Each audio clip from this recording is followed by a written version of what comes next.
When Samoans first began coming to the United States in the early 1900s, they were looking for a place to belong. They found home with family, and as those family circles grew, they found it again with their churches. Over time, as Samoans became part of life in America, many found themselves living between two cultures, connected to both, yet not fully at home in either. This place, Iotomanuia, offers a place to land, a place to breathe, and a place to belong. Second Samoa is your home away from home. Tamanuia lo, tofaso foina. Ioi. Soi fo manuia foi ma. E langi ma mai lo sungane. Mesi powen. Alo foi le. Ono sai fo I fai ma. Tiu te fo io. E pe ona whenga I lava ia soi ona tu. Ia. Ale ngang wha aftai le tua ia. Ole o tātoi wheiroa I maile. Ile lau o le tātou o nanga nei a wale. Sila mai moa fo le tātou o tunu. Malo soi fo manuia. Malo soi fo. Ia. E a mai lau ina. Iwe. Sta penanga fo io. Ta fa soa ile nei as. Io le imete le lavor fa bipongal na ene tima matini. Ia. Pemena sa te pena I ai. Lua tolu vai aso le I whaia. Ia na oro lai te mina whaatino ai. Ia. O le so lulu o le vai aso na mato woa I le whaliwhamasino. E li stala I le urungali. Ia o atu ala fofola le whala I luma I le lobby. Ia ona saurola I o matini o atu o na aunties. Ia ona fusi lo lea I alado dau vala. Me alu I le fata. Ia ona te pena I lola ia e ola ma eneti. Ia li stala la suafa. Ia mai il pemita. E fai boi boi. Le listening. Ia matu tapu I ala. Oro la I tutu. O le sila tene na sai fo I tau vala ma ngatu. O le e pe o le afafine o tua ngane o le tina o matini. So ele o le fahu o le fahu a matini o le tua fafine matua o lona tama. Ele o nala a o le afafine o le tua ngane matua o le tina. Ia. E pe o le tangatara na sai ma te pena foi tau walau. O lana ngā ruenga la o le tamu whai tāpua ia le o lea le urungali I li stala. I sumaile le sene. Ia pe o ia pāti patia ma ailaoina ia le urungali. So o se me phone mena ia. Ia ona umarola ia o mai fafo po e ata. Whaile vai inu. Ia ona mātou woro le I le hall o le aikalesia e whaia I la le mautohi. E pe o la lātou lea ta unga o le ainga le nā pēa umuna li stala le ungali. Ia ona whiofo I lea tau se le o ainga. A watu fo I le mea lofa le ainga o eneti I le ainga o matini. Ia mai fo I le mea lofa le ainga o matini. I le whahua eneti, which o le tuafafine matua o lona tama. Penny. So mela nasa whaile so. I le soluru. Ina wa umana li stalama. Ia whaile ainga tele, whai mea ai. Ia numara lea whai tala noanga. Ia na ta ape lo lea. Ia o le stofi whaile practice I le whalsai Glendale. Rehearse il whaino soundinga. Sawa valia tututonu o tamaiti. Ia whailo le whape ponga les whalele. Ia. I le uli, whaile ainga ina wa uma. Ia na maroro le la stona, ia na so le la so sa o le lato meta o le first Sunday le ungali o le sa mo mua lea talu ona tu fatasia ia le Lainga fo. lainga fou. Ia. Na faifui lale sauninga te le Moreno Valley. Ia wei foi ainga lua. Ia mafo fa wei foi la ia ile. Ile ungali fou ave e fa manuianga. Ia moro le mai failto na i fa foi parking lot. Ia. O me lau whamtala ai le melna ia o le fou foi le culture ia moao. Ia melo no lua pe o exhausted ai whaare le walu le vai aso whatau pe Ia. Ia oe. Ia tele tangata Samoa o lo whiusua i matonga. Hau se me fou le mosio matawainga. Ia. Ia me wale lo fo le tua. O le meo o ui loa o le second Samoans le target a dato. Ia. I fu le second Tongas. Ia. Second Tongas. Tonga ia na olam whana nau i ne pe o Martini. Ia. I mo ia lao lai sila fia la dolinga ngana. Ia e lo manatu e le to fo i Tonga. E whai o lato ainga i nei pe o na ia i le Lesforele. Ia whai a lato whanau i ma peo da lato community. Ia. So e lalo manatu, at some point we need to transition to the English language so we can have both second Samoans and second Tongans. Second Tokelauans. So this becomes a space for them. E pe o la ule e ite. I la luanga i lumor le malaile nei o mele teimi e le doe. Ele taua ele o mele temi umai wha o ngai e da dolinga ngana e particular mo dato ona dato i loa lea ua dato wha pu mo ina le lofo le tu. And I hope it's not demeaning ba wha o ngai e da dolinga ngana le comfortable e da do. Ia ale wha so atu mai. Ia. Vai aso. Mano saunoa. Ia mo le sila fia. Se o pa ia ni tu le misi. Mo le sila fia ma le manino o lau whaafonga mai. E pe o lewa a matale ma whela flafo inga ma sunga ya mispo wina tanga loa.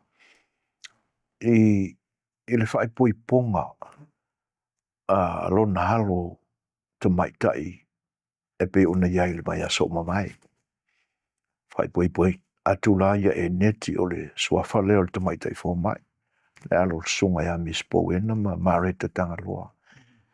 I le tamatonga o sia li la ua maua o na tofinga whawhaiwhi au i le kane sia me tisi. Ia, o le whanamla mi tele leo a inga sa whenga i vo il na vai aso mo vai atu pe o le la ua ma whaasoa i le ni tai au. I anga nuu i e lua. Ia pe o nou tau whaafonga mai e ua. A mataon tala sa au noa i e sunga i le whaiwhi au kua mai nei. Ia. E pe o mai ngai na e whaapupula mai misi. E ele mea na o manatu i ai le temi na o sa wha i ai le temi o le lotu. Wa lua i tua o mawhawhau. Ina ua whatu a tupu le manatu le ua o mai e tau ina ua tula i ane. Ia le tula whale o le ainga o e neti. Le whetala inga ia lua i le pou e tue ni nuu. Whai masui o ainga na lua. E whaafetaia le pa ia o le ofisa whaafaipuiponga. Ia e le ngata i lea. Ia o le mamalu o le awalaulia. E le ngata la o le community Samoa. Ia a o le community Tonga fo. E na uwa ai i nei tangata papai. Whilongia ia whaipuiponga fo ia a Eneti Martini. O tangata lanu e ese mai nei lo le lanu wha Polinsia i Samoa Matonga. I nei tangata uli ia o nei tangata pai. E pe o le atoanga o mawhau leanga e le whaapea e whau nei le wheu swa i o atu motu ia. Tonga, Samoa, Fiti. Tu o ia nisi atu motu o le Pasifika. E pe o le kōrua lea. Le tau ave mai ai tala whaasolpito le tātou atunu. A te whaalongolongo atu fo ila i tala whaasolpito tonga ia. O le tūlanga fo le nā o lo o iei la tau. A le whesili lana o manatu iei misi. Le mea tonu ala alean tau whai ui oi nei lau forsanga mua mua. No whapea ane lea. Po le alenga nganda na whao ngai tangata nei. Ia wa asau ni se usunga se kuifiki i se kengi Samoa. E feo lolo ala le ngana tonga e lau mātau pi tau pipi i mai i le whaaleonga o upu i le tātou le ngana. A le ngana fitila o le matua whainga tāla. Na i se tasi fo i o wō na a o tawina maa onga i le University al Pasifika i Fiti. Toru e pe whatausanga na. Sa i le pōle o le ainga. Ia na maa whaasoa fo ila i langona leo o tam whola atu. O whaku, i le singa nganga whaafiki nga e kau i le temi nei. A me se o le whainka ioranga. Ia. Pe o le winga le. O le arenga ngana na whailoa i eia. Ia tunu uia e tolu. Usu mai le Samoa i le tamaita i tonga e whapea nā foli. Ia, ai pe o le nei vai tau. O le ua ielenga ngana. O fiso o ta i eile lalorangi. Pe o le na tele i eile na aso. Le Ingilisi. Le Ingilisi. Ia, o winga nā o lau mātau. O le isi la vaenga misi. Le tamaita i la lea e te tā ua. Ua ofisili atu nei i na ua whai fo i mai ale le sauninga o whapaianga. Ua mai lola i whaise malulonga. Ia ona wala au mai lola le o whaingan wenga le tua. Nga i leisi potu se i. Ave iesi na whaaloa loa aingan lua. Ia, e ieila le tangata tonga na nofo i o talani. Ia, ai whatoa au i loa muri muri. O tamale o Martini. Niponi. Ia. Na upe siri la iei. Ho oi le teine le ai. Au ai i le teimi la o le saa vali atu o le urungali. Ia ua umatu le tama. Faso. Ai ka ia kuloa mala e i o le tamaita i lea. E pea ona e tā ua fusi si apo. Ia fai fo i le veli te lea i tua e a fo i e pe i tatai mai e se haua luma. Ia, na ofe siri la ia i si toe ina. Wha mone wha amana malama mai e tau. Ia, o le tala la le. Mara ulei loa. O lo ua mga koe sa whai i le mātou sa whai. Ngā leo matai o ainga na lua. O le teine whai poipo. Ai o se makai fo leo le ainga. Ia, ai ina o whai atu wha alo longa ia te urua muli muli ale. O hape o isale. No sau leo o whelo i muli muli le toi ina mo. Wha maura lo iei o lo ulei loa o ia leo le. O le whai whiau. A o lana tala la. E pi e fōringa mai lo ulango. O se au mwha paia tonga. O se au mwha paia. Ia man tō whaila nisi o le upu māua lunga le whaalangi e ia. Ia rua senga o tamaita i o le tātou atanu. Awa o le sao tamaita. Ia. A mautu lo la le whinangalo le mataima le au a inga. O le kamaika i leo o le anofo wha sao sao i heita maita i le aua luma o le ainga. Ia na tau fia lo le. ia alua ua hape ia ua tatau ia te oe ona vea matau pou o le ai. Ai ei la le si stepu i lunga atu la. Okay.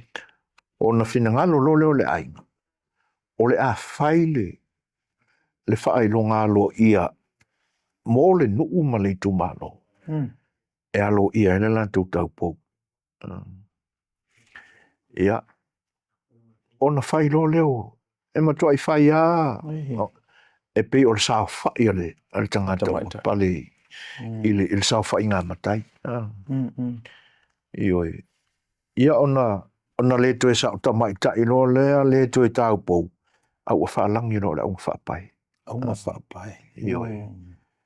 Io ni ia so pe wangingi whaakasi uma.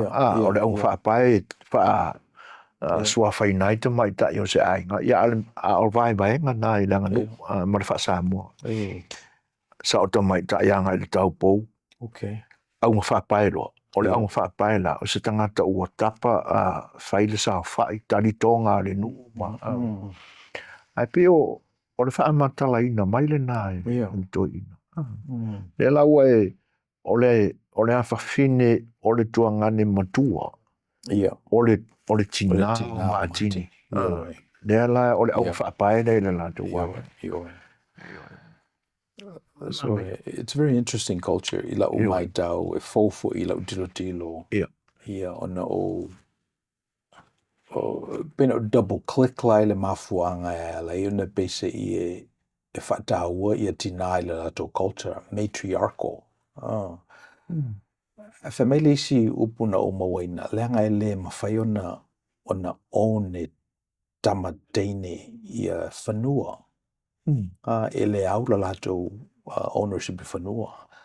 So te le ala ina mata i o lato tuangane. Le ana me to tino i na whasolo mai. One le iso lato tofi. So whapele, so i ale winga le nao le naturo mea. A whape ele se tofi i whanua e na wha. Na si ila i lunga ile society. Peu si nā mea. E ale winga whapale ni o cultures. Le si mea na uwa ai e. Whama mawha e lato o le mea ai. Ioi. Tā hua te le tau mawha ma le tau sami i le culture le a tonga. Uso o te masalo na whapena fu i tātou a oongi mea i ala tātou o tunu. Ia leo o tātou tari te oto le ngasio malolo. Le fo la ua inu fuala au o to tele. E pesi i ua wha ai tete ai tau mawha ia. Ia o le tau mawha e tele. Ia e mo tupulanga tala voa i lau tilo. Ioi. E se amatu pēla sa wha soa i tāu mawha. Ia, sauno ia. Ona pou mamai i whai pui ponga Samoa. Olo ia iane maenga ne olo wha awau pe o mai aso nei.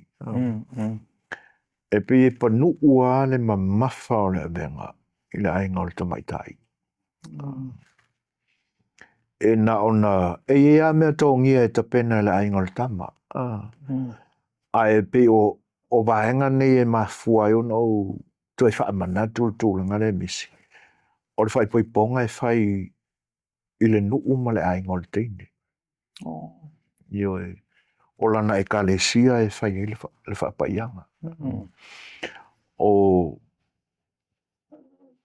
le a whai o le malai, o lana whai whea. Ia. O le tūranga la. Na ou iai whai pui ponga whapena. O le tūra ma le anga sa whai nā so. E matua i alu le vai aso a kopo o le lua vai aso whai tapenanga. O le tanga la au. O tanga lau niu. O tanga lau whao. Ia. O na mailo lea whai le whale umi lawai. I le malai o le nu. Whai le whale na pi se whale vai. E na tua pou lafo i vivi lunga. E na whala lawai le o isi lau. O nā tolole i lau niu. Ai fola mua fola i lau niu ia le no foanga fo. Ia na fola fala lole. umalola ia nga vakulo leo isi lau ngiu mai isi lau fai o ina e serve ye me ai ele ai ni plates pe ona ye ni so o sa fai le ai ngol fai poi ponga fa pe se mana ia io ia o tau mafa lo tato to no sai ai o kalo o moa o ia o pua e pe o tau mafa ia sa ma sa ni tato e se ai se supo se falai moa po le se ia fa vela uma me ia tau mafa le umu pe saka ia na mai le fasi voi le ai fola i lungo e pe o tau mafa pa lu sami o aingo pia sua o ta folo pe a fe se vai poi ponga e fai o o ka va ai ngai lai le i tau mafa ia ta pena e tonga na o fa longo ia o ai nga ko ngai le ia se lau e le ai se ia se manu le laf ia o tato atu nei lai le so sa ia ngoka ai fa ai ke a va ne vo fa fonga mai wai ele nga na vale vo ona le ea o le sisi manga len tatu ia o le ea o le lau fanua o lo ia atina e manu ia pe o le manongi la o ka ai fa ai ke ngi langa e kau ke e ku o mai no ku ma ali me ai lungo ai o le fa o mi ona tala o fa ma ni ai ele ai e pe o le matai ai le tunu o le puaka ia ai na misi ai la i ta penanga mo ia si ai ngatonga le matai ai ata to sam ei mo se moanga o ai ngasa pe o ai winga ia esa madi ai ole au ngole fa moi atu ia ona ua matele ata to ta penanga o fa na velave ile moanga ngana le ua malo se mai le se fa samo io e pe o le mafo anga vole na ua o feilo ngi ma tangata o le ainga ola e me o ko inga fai mai sa por kala me o va ka ko fa no le mela ua mai o wole to se so faina le vatua o ile o fina ngalo pa wan me ka ko kapenga le mele o le atupu o mai ia ai o kilo ko foi la le fatinongo o anga no tonga ia pe wa lu ngia mai me fa ona po nei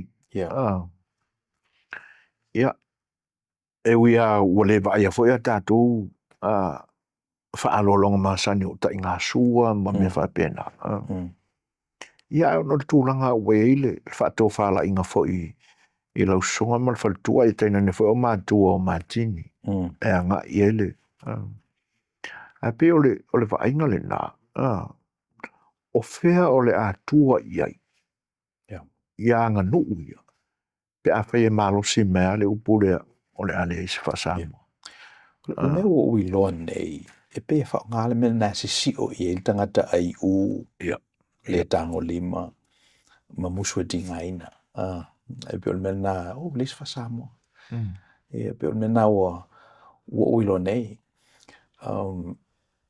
ala tuare si ainga fo fe lo e tria o fa mai e fa mali ele o mai se si al mato ainga la o tu la ma me alo fa le tu si la o dongi donol pusa which I think ol mana tashi why for e ole o to fai la le mele ta o fa samo le o mo me ya fai ya mai lo to mali sia wa me sina na fa polo o se me fto le mo ya vele e pe mena so ya wani fa sina ta to le mena o le fa samo alo i duo why e te tongi ia me ai, te tongi fale, te tongi ia DJs. So ta wala na o male. ma le mautino ai le se so soni foi ila ai o lo fenga me alo lave o le aso lulu la lea wau tele i ele muso a manoe e a wai tuai. E pi wa tatu o mai ni nia tu ia lena e sau noa. Wa atu nei le lapi. Fofola le fala. Fefe se maka inga e tangata o le atu lunga o le sau ni nga. E fau ia wa mai a tatu mai la lo. Kau ai mai a ka ko mea singa e. Ka fio lai kwa mangi o nga mea. Ioi. Ia wa e peo tātou e le anu tele la i le mele. E tu wale unga li la tau ia oe. E li stala mo. Ioi. Tongi la pe mita. Ia le la mo e amanta mai na ona. Ona si i lunga e tonga ia. Fe mai a tonu e le o tangata umai ma whai ona whaatanga e whae poi poi tonga. E pe o le silna e ala ona tau e la tau melea. Ia o tātou i la tulunga ma Amerika. Le ama wala o valus fulima tā la am whaine whae poi poi. Ia. O le tu tulia fo ise ia dane mal fafine ia mo California le o te tala le dane mal fafine mal fafine so fa penale wing o le mele o ye nei ia fai poiponga e pe ona tatu ia o isi me tā ua o le aso leo o matini mai e neti misi pou e no na ese iau whalongona ale i avatuina o langona ia ke whawhitai ai i lau sunga foi mal whaltua e tena ne foi o mātua o le li whai poipo apa whatoa u loa leo se whai poipo ngā ia ono o lua umo whai whi au o au lua whanau ia o whapa ia i le sakala me te o whai poipo ale mā neia ia le mātau o fai sao o ma o lua. E o mai e fai le loto. E whapa i ai au lua whanau. O le manea i o le whato whala inga le nā. A tonu e le aise si sai te tonu o le malu na whai e le whapa i anga ro ngari fau. E le te i le nā mea. Ia, ai, avea pea le nea wano e whaneo tua le nganga whawhitai. Le anga a whapea, wau tele mai lope e se ana ma fuai. A tono e to tele voi nisi whai whi au. Na whai poipo la tau whanau la tau tele i whaia. Ia, a le a ua whai ua ma whai ua umana whai. Ia, o se, a tono se a la fua fau le, I le ainga foi ma le manatu o nisi whai whi au. O lo sa uni a la tau whanau e. Ia, o le isi la vaenga. O le whai unga o le lotu. Awa o le mea moni ai, lau lope ova marito o lua se fulu. Ia le au whainga o whai whi au. Ele ngata o whai whi au le tātou community Samoa. I so o se e kāresia. A o whai whi au fo ia a tonga ia. E fau fo i leme. O lou sāu noa mai ina o le a whaile te tālo whamanuia mo le urungali fau. Ma e wala au whaalo mai i whai whi au umasai tono le sauni. E sua tu runga e whae e o latu o aole. Se a mai a se saunuanga, e whape i ona tupu ia. Io e. So le me mua e pe o le mele na ia ale mana tu e ape le alo i Samoa fo e sau fel fa ponga de maiti. Wa le teine na tu mai ia i le. Ia le alo na ia e mumuliane o le ava no fa au na ma sa vali ia. So ma fo ngala na o wa el mana tu ia a tono La fa no le fa ye o tala no tu foi la le si tu ia fa pena foi me la mana tu ye io na la tu fa ta si sa ni nga na ma fa ba ye na ia te maiti ia le mela na e pena na ma fitu na ia ma fe au le te ma matini le ma te so i lungo lau o pole fo i o sina la wala o whainga aruenga o logistics whainga dana ano fol fe au te sa vali mel ni fa sa te le pe ano fo i tua so na mena na pole ai ia ai a mai ale nganga fo i ana la tu vala au ia am e wale te lia fo i lo whainga aruenga na i fe au ele i watu lunga te rope e mai te wina ai e la lo nganga o tangata na watu lunga o tangata na te tau na watu lunga e pe o le sil na winga o le nei fa moe a matawa i le tua ma fa alinga lo na nganga pa ia e fa ton tonu ai le nganga mea yo le taimi pa wa mela na pe mata ina i lau tilo ia ai yo e moi o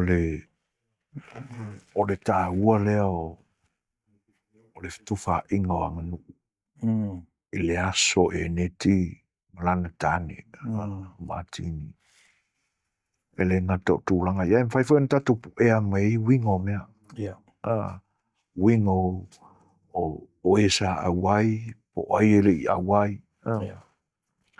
ai o le tā ua le na ia ta o te leiloa na inisi o whai whiau ele i talia le wala au ia po a fo ine o la tau ngona ia ai o e pea ona o moni mawina ia o le naso ele ai mawhai mea o mai le whatasi mai o le atua ona o langona ia le o laloto maula lumo usau fifi e fafo kaukai le matango fie o le atua na ia whaali le naso peo na i una langona o le upu le o mai ne la reflect le in whapoipong o le upu le o te manatuaina ele asa le whaiva ma se mau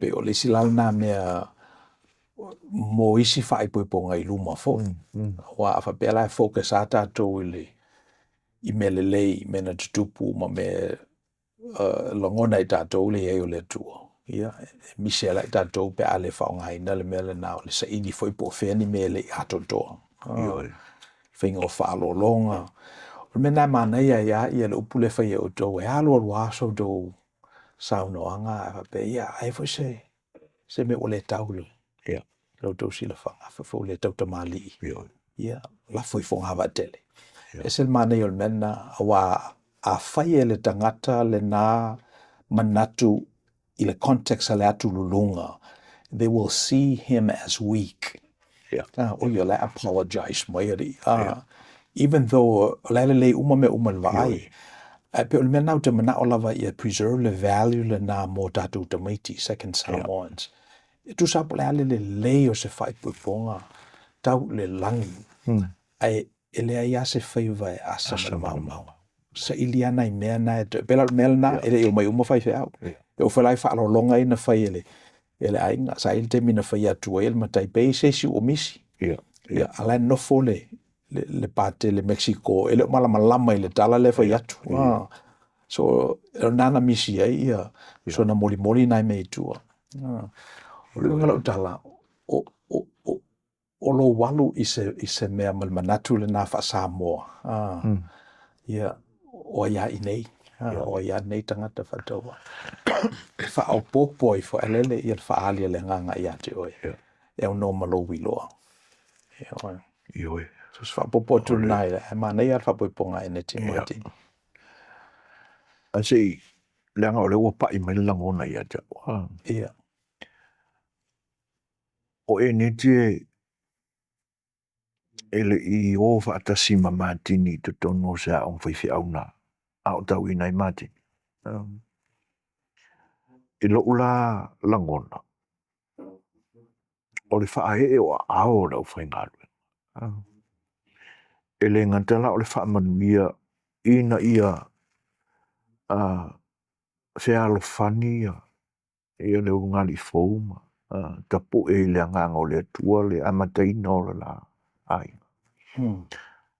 o le whae enge atu voi le o le mamalu whai se au ia eneti ia langona ina ai o le tangata ua la mafuta o le whai se au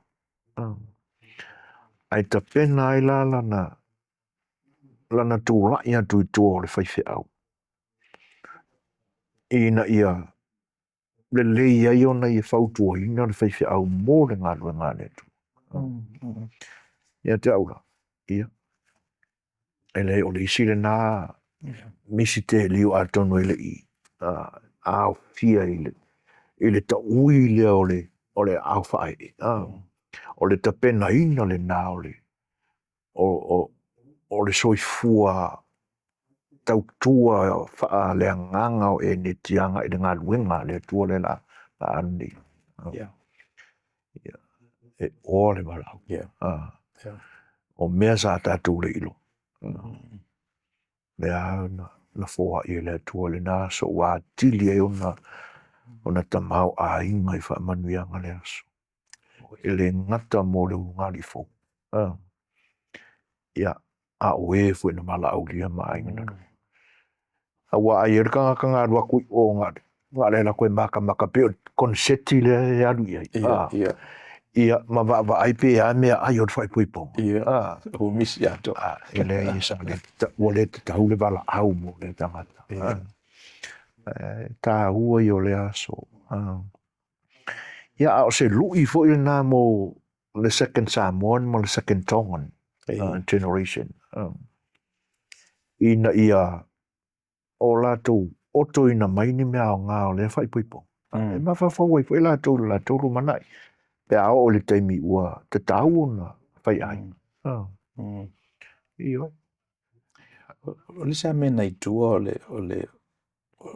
le waina ma le pia pe o le sa na mea o te no wha mafo whau au tatu tupua e tapu te le mena. E ale awo mai i nei o. Iyo. Pe ue loa e tangata wha o ngā mo meo me whainga ruenga me ia e le ni. Iyo. Let's say ele ni me whaaleanga a inga ele ni me misa ai misa tangata e misa ona o whapena le winga ai mo me whainga luenga i nei ina ua te pe almori i sfudasi whato a umai ia tautua nei tangata foi tupulanga talavo o e sa unoa lai le tūranga e ile mena tupu le nā po misi ia ua ova nei ma le lua se fulu tausanga o ule toe a fia i le te aronga ia e peo nai mea ia a ngā ia e mauai ia na whato a toe whaangane ia o taimi tā ua mafuta ua whawhiwhia ina uma ua awe ese uma langonga o isi ngaonga sā o le larolang e lima ui puwaina. O le mea lana tupu misi. Masaro anga ko iei masisi kasi. Iyo. Iyo e. O me whainga ruenga. O me whainga ruenga. Iyo e. O le teimi lana o wala i le taia o le stone. O ke le ikariko. O whapea. Ia. Iyo e. O sa o ia teimi ma ia aso ia ai vi ia le tua i tāpenanga misi ia whaftai po te langona e le i te ale le ia tū le whana nafu le ngata o le tino ma whau fo a wai e le whapea na whafua veta o na tapena le wha moe o le whanau ia o aso la whapea. Ia e tino mai ei nisi upu fo e le tunu. O le aso sa whau pōwha wau. Ia ale a ua o whaai umanuia i lea ngalele imale.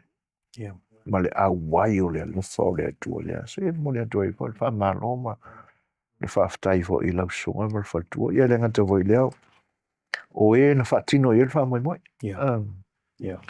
ia ae taualuga atu ai la o ulagona ma na iou foʻi mafaufauga ai ia o le upu a le tatou atunuu ia tomanuia o le atua i le aiga fou ia fua le niu ia ma ia tutupu mai ai ni talavau matataʻu i le atua e avea foʻi matoa o le tala lelei le lumanaʻi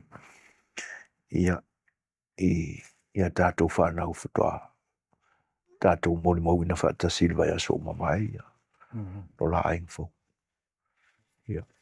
ia agata i le ta io e pe tasi le mea o te mantuina sa fautele le aso eneti so na a mai lau faafetai ia te aʻulaga pe o le tamā o le tapenaina o lona aso atoa sa fautele sa alu le talosaga i tagata e a mai o latou manatu ina fau ele ia e o lava i moligaʻo ma le flowers na sa te uai ia le falsa o mea umana na fatu e tagata na mai e tagata Mai manatu tau fun fapeina le tatou malae i nei na o na faufau na o taʻua su e fuaina e le o pati mai lo tatou tunuu ma mai ni komeni like share subscribe ia nei le manatu o le ale taulau o le tatou faamoemoe pe ona iai ae faapea lava e se aoga o nei faasoaga mo le tatou atunuu ia me se oe le faafofoga mai ia mana ia le avanoa lenei like, share, subscribe to the Tattoo channel. Thank you for spending time with us. If you found this content helpful, please like the video, share it with others, and subscribe to the channel so we can continue bringing these insights directly to you. Io Tomanuia.